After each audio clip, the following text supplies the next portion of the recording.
Est-ce que vous êtes content d'être là ce soir? Oui. Est-ce que vous sentez la gagne? Oui. Moi aussi. Et vous êtes suffisamment nombreux ce soir pour nous le faire savoir. Et je crois que c'est très important parce qu'on a eu une campagne, je peux vous dire, passionnelle. On a eu une campagne riche, on a eu une campagne rude, surtout dans les derniers moments, et par Pierre et Babette, nous en parlerons un peu plus dans les dernières semaines, mais rien ne nous effraie, bien au contraire. En tout cas, bonjour à tous et à tous, chère Babette. Nous voici enfin au sommet de la montagne et il ne nous reste plus que 2 jours. 2 jours pour faire basculer cette circonscription. Et c'est possible car on dérange depuis le début. Je voudrais tout d'abord, Babette, te remercier car j'ai été ton premier compagnon, je crois, dans cette aventure humaine passionnante. Et je te remercie pour la confiance que tu m'as faite, vraiment. J'ai pu me rendre compte qu'au-delà de ta capacité à rassembler, à écouter, à observer, à proposer, tu rendais les gens heureux, ne serait-ce que par ta présence. Les gens sont confiés naturellement à toi et ils se sentaient en sérénité. Tu es une femme passionnée. Dans cette campagne, rien ne nous a été épargné, croyez-moi, rien ne nous a été épargné. On nous a vandalisé à la permanence, on nous a insultés sur les réseaux sociaux, on a essayé de nous cambrioler, on nous a agressés, Pierre en a encore les séquelles, on a essayé d'utiliser les tribunaux pour nous faire taire. Et est-ce que vous croyez, je vous pose la question, que ça va faire taire Babette? Non. Non. Et vous savez pourquoi? Parce que Babette, elle dérange. Car elle parle des vrais problèmes et je laisserai plutôt les participants ici parler des problèmes qu'elle a parlé. Mesdames, Messieurs, merci en tout cas en effet d'être réunis ce soir. C'est la dernière ligne droite, j'ai envie de dire, les derniers moments qu'on vit ensemble. Moi, mes pensées, ce soir, elles vont bien sûr envers Babette, Pierre Nissa, son suppléant, vous tous qui êtes ici ce soir, et chers. Et une pensée particulière aussi envers tous les bénévoles qui ont participé à cette campagne. Comme il a été rappelé, mais c'est vrai, et je pense que Babette ne vous a pas oublié parce qu'elle va aussi le rappeler. Nul n'est besoin de le rappeler d'ailleurs. Mais c'est vrai que c'est une expérience particulière. Alors, ceux qui sont là présents ont certainement dû vivre déjà ces expériences-là. Mais, comme vous l'avez vu, c'est une élection présidentielle qui a été particulière. Moi, je me suis ralliée à Babette parce que c'est une femme de conviction et qu'elle me ressemble beaucoup. Elle aime les gens, elle veut le bien-être des gens, elle veut parler de choses qui fâchent, elle veut donner un grand coup de pied à la politique traditionnelle qui est de ne rien faire. Et malheureusement, dans nos quartiers oubliés, le 18e et le 19e, il y a vraiment très peu de politiques qui se sont penchés sur nos problèmes réels. Nos problèmes, c'est l'insécurité, Babette l'a pris en charge, l'hygiène dans nos quartiers, Babette en parle dans son... Moi, je n'ai plus rien à dire parce que tout est écrit en fait. Voilà, le travail pour les jeunes, c'est un grand problème dans nos quartiers, et c'est pour ça qu'il y a autant de gens qui sont livrés à eux-mêmes et qui font des bêtises, alors que ce serait simple de leur trouver du travail. Babette, elle veut que nos quartiers ressemblent aux autres quartiers de Paris. Parce que tout ce qu'on voit dans le 19e ou dans le 18e, on ne le voit pas dans le 16e, on ne le voit pas dans le 8e, on ne le voit pas dans le 6e. Et c'est nous qui récupérons absolument tous les problèmes. Il faut que ça cesse. Il faut qu'on ait quelqu'un qui parle pour nous. Moi, j'habite toujours mon quartier parce que je l'aime. Je pense que tous ceux qui habitent ces quartiers, ils sont attachés. Et on a vu nos quartiers se dégrader jour après jour. Et donc, il n'est pas normal que personne ne se penche sur les quartiers oubliés. Et moi, tout ce que dit Babette, je me retrouve dans ce texte. Elle dit, je veux aider les jeunes. Elle dit, je veux la sécurité pour tous. Elle dit, je veux du travail pour tous. Elle dit, je veux aussi que la pollution cesse dans ces quartiers parce qu'on est hyper pollué. Et donc tout ceci, c'est Babette. Et Babette est une femme de conviction et j'ai confiance en elle. Et je saurai lui rappeler après les élections. Mais je suis sûre qu'elle n'en aura pas besoin parce qu'elle ira jusqu'au bout et elle fera en sorte que nos quartiers ressemblent aux autres et qu'on ne soit plus les quartiers oubliés et délaissés, alors que dans les autres quartiers, on ne permettrait pas le 10e de ce qu'on a permis dans nos quartiers. Voilà. Vous savez, vous vivez dans la plus belle ville du monde. C'est pas moi qui le dis. À la rigueur, vous le diriez, on vous dirait ils sont chauvins et ils racontent n'importe quoi parce que c'est leur ville. Vous vivez dans la ville qui est plébiscitée par les touristes du monde entier. Vous vivez dans la ville qui est plébiscitée par les Américains, les Australiens, les Chinois, les Japonais, etc. etc. C'est la ville la plus prisée de l'ensemble des villes au monde. Est-ce que vous en touchez les bénéfices? Est-ce que vous en voyez les conséquences de tout ça? Est-ce que vous, quelque part, vous participez de cette dynamique? Moi, je ne pense pas. Et pourtant, les touristes, moi je suis donc, comme Babette l'a dit, président du comité régional du tourisme, qu'est-ce qu'on voit? On voit que les touristes aujourd'hui, bien sûr, ils veulent aller voir le Louvre, bien sûr, ils veulent aller voir Notre-Dame, bien sûr, ils veulent se balader sur les quais de Seine, mais ça n'a qu'un temps, tout ça. Qu'est-ce qu'ils veulent voir aussi quand on va dans une ville? Ils veulent sentir la ville, ils veulent la connaître, ils veulent s'y promener, ils veulent y passer du temps. Et donc, aujourd'hui, il faut valoriser l'ensemble des quartiers de Paris. Et c'est vrai que, moi j'en ai déjà parlé avec Babette, je sais son engagement, vous savez qu'à la région, elle défend une très belle cause, qui est la gastronomie francilienne, qui est la valorisation de cette gastronomie et de dire que la région Île-de-France, la ville de Paris, elle a aussi des beaux monuments, elle a aussi des beaux paysages, mais elle a aussi cette gastronomie qu'il faut porter. Et Valérie Pécresse lui a demandé de l'accompagner dans la construction d'une cité de la gastronomie qui sera aussi un des phares du tourisme demain. Pourquoi je dis ça? Parce que cet engagement pour le tourisme, cet engagement pour la valorisation d'un quartier, cet engagement pour faire en sorte que le quartier soit beau et attractif, faire en sorte que les touristes qui viennent autour des gros monuments, des grands monuments, ils aient aussi envie de se promener dans un quartier comme celui-là, cet engagement, elle l'a, Babette. Et on a commencé à en discuter déjà souvent. Donc franchement, voilà, j'ai terminé sur une note de tourisme, que tu voulais que je parle de tourisme, mais vraiment, aussi bien qu'on parle de sujets de fond, qu'on parle de dossiers concrets, ou qu'on parle de ses qualités humaines, comme je le disais, franchement, moi je serais électeur ici dans votre quartier, j'aurais pas une seconde d'hésitation et je mettrais un bulletin, parce que n'en mettez pas deux, ça peut ne pas compter. Mais mettez un bulletin pour Babette de Rosières. Voilà, merci beaucoup. Merci en tout cas d'être à vous qui êtes là ce soir. Merci d'être là ce soir. Et je sais qu'il y a vous, madame, et il y a d'autres personnes aussi.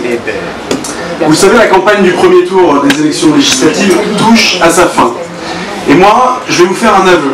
Babette, je vais te faire un aveu en tant qu'élu du 18e arrondissement, mais aussi en tant que délégué de circonscription et puis bien sûr en tant que suppléant. Jamais une campagne n'a été aussi intense. Jamais une candidate n'a été si mobilisée que toi, Babette. Jamais nos adversaires n'ont été aussi fébriles, voire hargneux, voire agressifs. Jamais une candidate, n'a fait aussi peur à la gauche, aussi peur à cette gauche qui est élue et réélue sans même faire campagne, et qui, une fois élue, ne fait rien d'autre que d'oublier les quartiers populaires. Babette, tu le sais, je te l'ai déjà dit, mais je te le répète, et je le répète devant tout le monde. Tu déranges. Oui. Tu déranges parce que tu bouscules les scénarios écrits d'avance. Tu déranges parce que tu dis enfin ce que tu penses, et ce que beaucoup pensent, et que personne n'ose dire. Tu déranges parce que tu ne supportes pas ce que la gauche a fait de nos quartiers, et tu n'as pas peur de leur dire. Tu n'as pas peur de leur rappeler qu'ils ont tout simplement oublié les habitants des quartiers populaires du nord-est parisien. Je voudrais dire un mot en vitesse pour Frédéric Valtou, qui vient de prendre la parole. D'abord, je le remercie d'être là et d'avoir été si énergique, sachant que c'est une confidence que je fais à tout le monde. Il s'est réveillé ce matin à 3 h du matin pour aller visiter Rungis, et qu'il est là ce soir parmi nous. Mais j'ai mangé une tête de veau à 6 h du matin, alors ça donne une sacrée énergie, ça. Et je suis content que Frédéric soit là pour il a parlé tourisme. Moi, je voudrais juste dire un mot sur cette question-là. Frédéric, c'est le monsieur tourisme de la région Île-de-France qui s'engage sur tous les enjeux de l'attractivité touristique de la région. Eh bien, mon cher Frédéric, bienvenue dans le quartier de la Chapelle. Bienvenue, porte de la Chapelle. Tu sais, la porte de la Chapelle, c'est la porte d'entrée internationale dans Paris pour tous les investisseurs, pour tous les touristes qui arrivent de Roissy. La porte de la Chapelle, donc, c'est la première image que les étrangers ont de la capitale quand ils débarquent à Paris. Alors, tu m'as dit tout à l'heure, mais tous ces touristes, on leur vend la Tour Eiffel, on leur vend Amélie Poulain, Notre-Dame, on leur vend la gastronomie française, on leur vend aussi le château de Fontainebleau et sa forêt. Et au lieu de cela, qu'est-ce qu'ils trouvent ici, porte de la Chapelle? Eh bien, ils trouvent tout ce que la gauche sait faire de pire depuis 30 ans. Des rues d'une saleté effrayante, insupportable, et il est même fréquent maintenant de voir des rats à toute heure du jour et de la nuit. Mais aussi de la prostitution, des trafics, de la toxicomanie, des camps de Rome, des migrants, de la précarité, beaucoup de précarité, du chômage, du mal logement, et puis tant d'autres, de la pollution évidemment. Donc c'est ça le bilan de la gauche dans nos quartiers, et il se résume en 3 mots: insécurité, insalubrité et inégalité. Eh bien les quartiers de la 17e circonscription, nos quartiers, sont sinistrés. Et je dirais même sacrifiés. Et je dis souvent que la gauche a concentré délibérément tous les problèmes dans nos quartiers, et elle ferme les yeux. Eh bien, je vais vous faire une autre confidence, mais le dernier conseil d'arrondissement m'a donné raison, puisque Daniel Vaillant, dont parlait Frédéric tout à l'heure, ancien maire du 18e et député de notre circonscription, a avoué, tenez-vous bien, que le nettoyage du quartier de la Porte de la Chapelle, que la présence policière il y a quelques semaines, 3 semaines, dans le quartier de la Chapelle, et que l'évacuation des 1600 migrants qui étaient illégalement installés Porte de la Chapelle il y a 3 semaines, n'ont été décidées, non pas parce que les habitants, les riverains le demandent depuis des mois, et parce qu'ils demandent de vivre dans des bonnes conditions et en toute dignité, en toute sérénité, non, mais parce que simplement il fallait donner, et là je cite notre ancien maire et actuel député, tenez-vous bien, il fallait donner un aspect plus présentable à la Porte de la Chapelle, parce que Paris accueillait les membres du comité international olympique pendant quelques jours. Voilà, sans le CIO, sans la visite du CIO, rien n'aurait été fait Porte de la Chapelle. Et bien ça c'est le mépris de la gauche pour nos quartiers, le mépris de la gauche pour les quartiers populaires, pour ceux de la Porte de la et pour les habitants des quartiers populaires. Et c'est ce qui nous plaît tant à tous, c'est que tu es une députée qui nous rassemble, qui fédère autour de toi, qui fédère toutes les bonnes volontés qui aspirent au changement, parce que entre nous, il n'y a pas besoin d'être de droite ou de gauche pour se sentir en insécurité dans nos quartiers. Il n'y a pas besoin d'être de droite ou de gauche pour vouloir le meilleur pour nos quartiers et pour en être fier. Alors, Babette, autour de toi et parmi tes soutiens, on a entendu David tout à l'heure, il y a des gens qui viennent de tous les horizons politiques, de droite, de gauche. Vous le savez, moi, je suis élu du 18e arrondissement, sur les rangs de la droite et du centre. Cette droite humaniste, cette droite qui sait tendre la main aux plus fragiles. Et d'ailleurs, avec Babette, nous étions hier soir jusqu'à 1h du matin en maraude avec la protection civile dans le 18e arrondissement pour venir en aide aux sans-abri, ou tout simplement pour leur apporter un tout petit peu de réconfort et de sourire et de conversation. Eh bien, c'est ça la droite qu'on représente, que, en tout cas j'espère représenter, une droite qui tend la main aux plus fragiles, mais qui sait être ferme, qui sait être intransigeante quand il s'agit de défendre nos valeurs, quand il s'agit de défendre nos principes et les principes républicains. Et oui, quand des centaines d'hommes tiennent la rue et nous imposent leur loi place de la Chapelle dans une impunité totale, avec une complaisance coupable de la gauche, eh bien c'est notre devoir de dénoncer cela au nom des valeurs de la République. Babette, tu es une femme qui rassemble. Eh bien c'est parce que tu seras une députée qui nous ressemble et qui nous rassemble que je te soutiens et que je vous appelle les 11, dimanche et 18 juin à voter et à faire voter pour Babette Desrosières.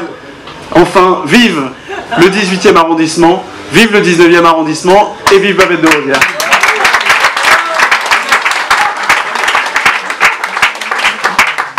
Vous êtes rassemblés autour de Babette Et j'espère que la victoire sera au bout du chemin. En tout cas, ça sent un goût de victoire pour Babette de Rosières. Chère Babette, c'est un plaisir d'être présente aujourd'hui pour t'apporter tout mon soutien dans cette élection législative. Tout au long de cette superbe campagne, j'ai pu te suivre et être à tes côtés dès le début. Tu as su rassembler, tu as su fédérer, tu as su convaincre toutes les sensibilités politiques, et moi, Modem, je suis avec toi depuis le début. Bravo.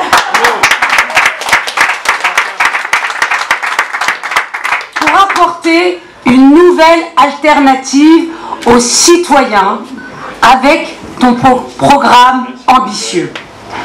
Tout au long de cette campagne, tu n'as pas hésité, tu n'as pas fait dans le détail, tu es allé au contact, tu es allé sur le terrain, toi qui aurais pu rester, et tu l'as rappelé Pierre, tu l'as rappelé aussi Frédéric, tu aurais pu rester loin des problèmes, je mets des guillemets, des petites gens. Tu as quitté les plateaux télé pour te saisir de ces problèmes.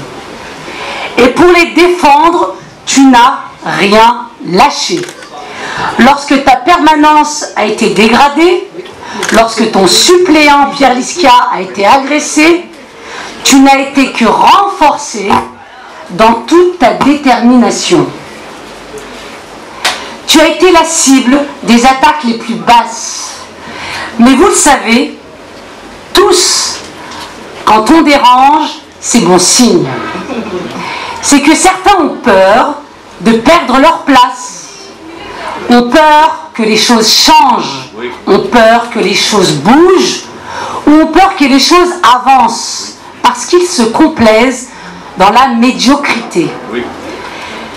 C'est que certains, aussi, n'ont pas apporté les solutions, mais toi, tu vas les apporter. Mais tu es ici chez toi, Babette. Tu as élevé ta fille. Cet arrondissement, tu le connais. Tu connais ses habitants, tu connais ses problématiques. Sur la question de l'accès des femmes, dans certains quartiers, tu as fait éclater au grand jour la vérité. Une vérité que certains cachaient, aussi par manque de courage. Tu as mis en avant les problèmes sur lesquels la gauche mettait pudiquement un mouchoir, laissant la situation s'envenimer. Je rappelle que Babette de Rosières, il y a quelques semaines de cela, m'a appelé pour me dire il faut qu'on se mobilise, Farida. Il faut que tu viennes à mes côtés parce qu'il faut que ça bouge. On ne peut plus circuler dans certains quartiers. On est obligé de changer de trottoir. Et en arrivant dans cette salle, Babette de Rosières a demandé aux femmes de venir s'installer au premier rang. Alors bravo Babette, bravo. Parce qu'effectivement, on ne résout pas les problèmes en fermant les yeux. Et tu as osé aller sur le terrain, porte de la Chapelle. Nous devons saluer également la citoyenne que tu es, la citoyenne engagée qui refuse de s'excuser lorsque les femmes n'ont pas leur place dans certaines zones. Toi-même, tu n'es pas une apparatchik de la politique. En te permettant de devenir député et d'entrer à l'Assemblée nationale, les électeurs ont donc la possibilité de participer d'une belle façon au renouvellement de la classe politique dont notre pays a tant besoin et de vos quartiers, et vos quartiers ont tant besoin de justement de ce renouvellement politique. N'oublions pas, que nous faisons face aujourd'hui à une défiance croissante des Français à l'égard de la classe politique. C'est donc naturellement que je t'apporte tout mon soutien, ma chère Babette. Bonsoir à tous. Vous êtes nombreux et j'aime ça. Bonsoir à tous, mes chers amis. Merci d'être là. Merci d'être aussi nombreux. Je veux remercier l'imam qui est venu me rendre visite. Merci. Je remercie Frédéric Valtou qui a quitté sa mairie pour venir me voir. Je remercie également Farida Dani qui est ici à mon suppléant. tous les bénévoles qui sont là, qui ont été à mes côtés jour et nuit, tous les jours, le matin, le soir, le week-end. Je remercie Youssef, ainsi que Madame Bor et toutes les personnes qui sont là. Nous voilà déjà dans la dernière ligne droite des élections législatives, à quelques jours seulement du premier tour. Il y a 11 mois, quand j'ai été investi par l'union de la droite et du centre, qui aurait cru que nous arriverions maintenant à soulever tant d'enthousiasme? Qui aurait cru que nous aurons à réunir tant de monde dans une salle? Qui avait cru qu'on aurait pu alerter les plus grands médias dans nos arrondissements? Vraiment, ça a été un succès, la place de la Chapelle. Qui aurait cru qu'on aurait bousculé le système politique existant depuis plus de 30 ans? Je suis très ému en vous parlant aujourd'hui. Très ému quand je repense ce que nous avons fait, mon équipe et moi, sur le terrain.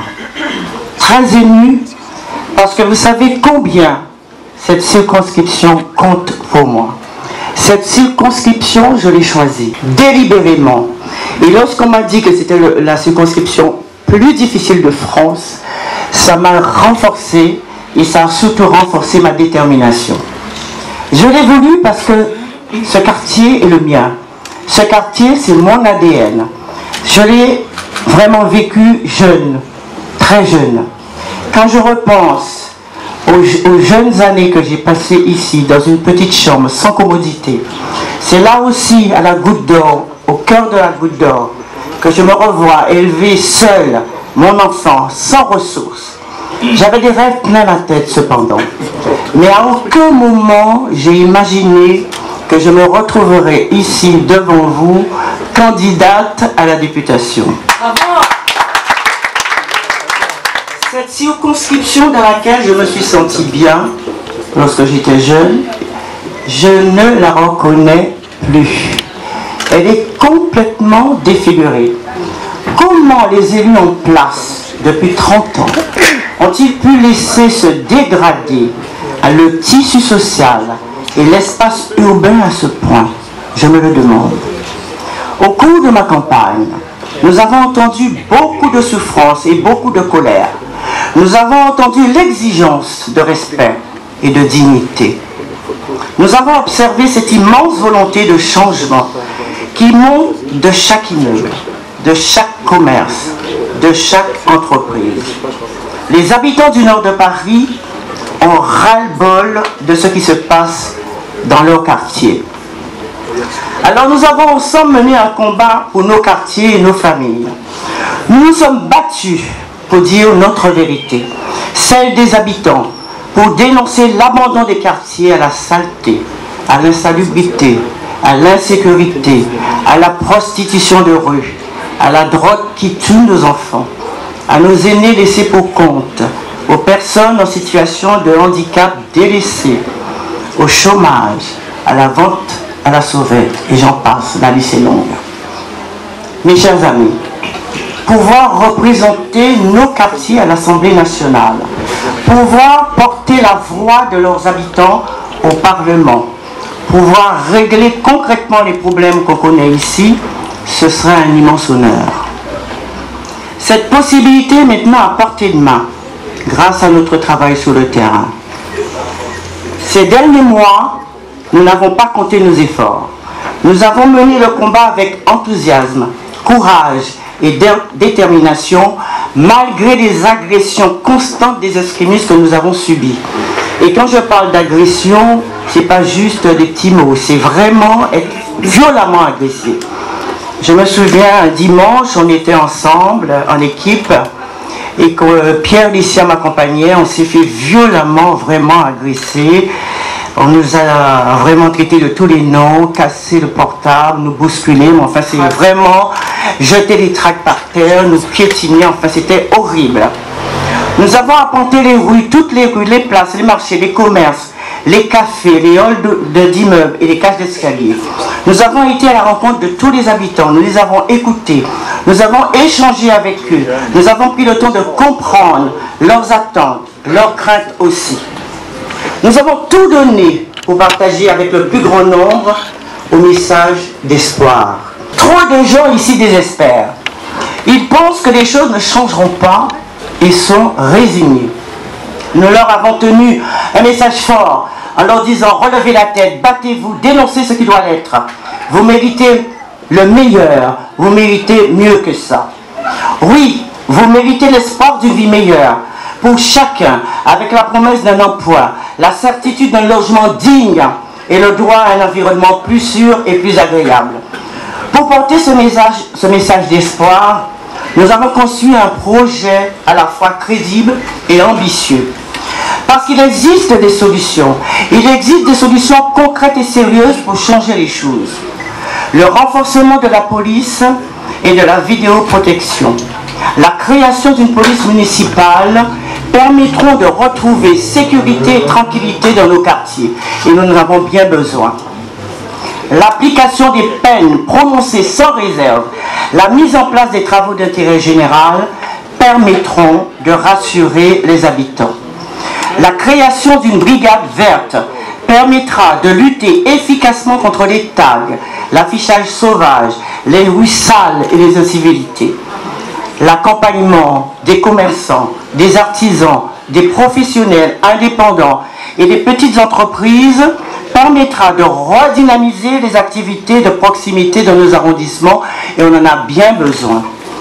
Cela passe, bien sûr, par la baisse des charges, la diminution des impôts sur les sociétés, la fin du RSI, la mise en place de soutien pour les difficultés, parce que souvent nous avons des entreprises en difficulté, donc on mettra en place justement un petit prêt pour leur permettre de gérer cette difficulté temporaire de trésorerie.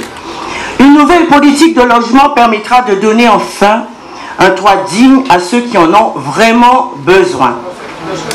Et vraiment, il faut cesser d'exclure les classes moyennes de Paris, favoriser l'ascension à la propriété pour les habitants des logements sociaux, préserver les prêts à taux zéro pour les jeunes qui veulent accéder à la propriété. Voilà des mesures que je proposerai de mettre en œuvre.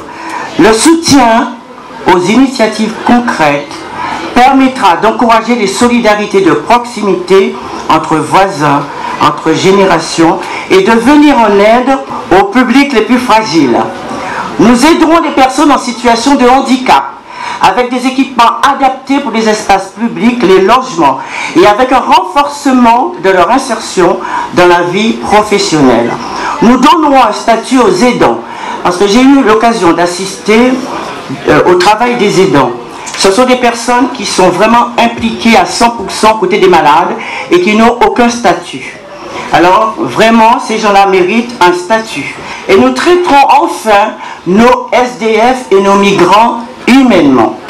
Voilà, mes chers amis, quelques-unes des propositions que nous avons formulées ensemble. Notre programme n'est ni de droite, ni de gauche. Il est utile, il est pragmatique, il est nécessaire. Et je vais vous dire avec ce message, je crois vraiment que nous avons réussi à faire lever un nouveau vent d'espoir dans nos quartiers.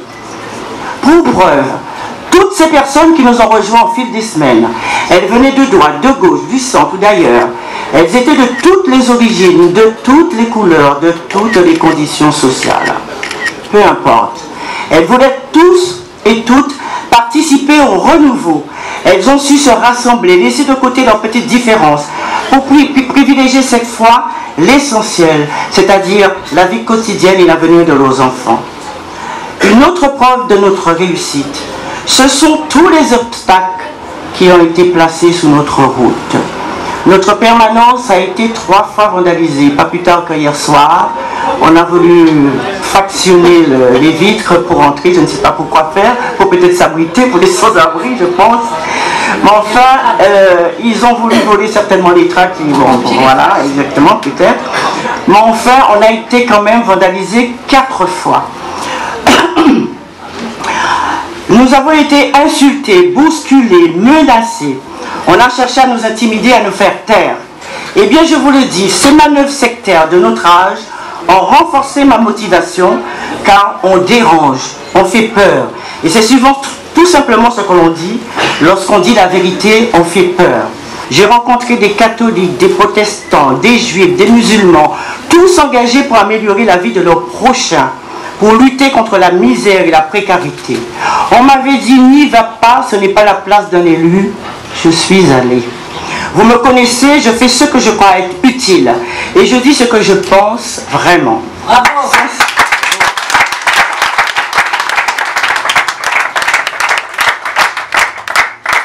Je dis toujours ce que je pense sincèrement avec le cœur et avec passion, comme je le ressens, et sans artifice, que ça plaise ou non. Oui, j'ai fait ça, tout ça, et je ne l'ai pas fait seul, vous vous en doutez. Si je l'ai fait, c'est grâce à chacune et à chacun d'entre vous. Et grâce à vous, nous allons gagner, parce que nous avons fait du bon travail et nous avons le meilleur programme. Je voulais remercier tout particulièrement mon époux. Mon époux qui...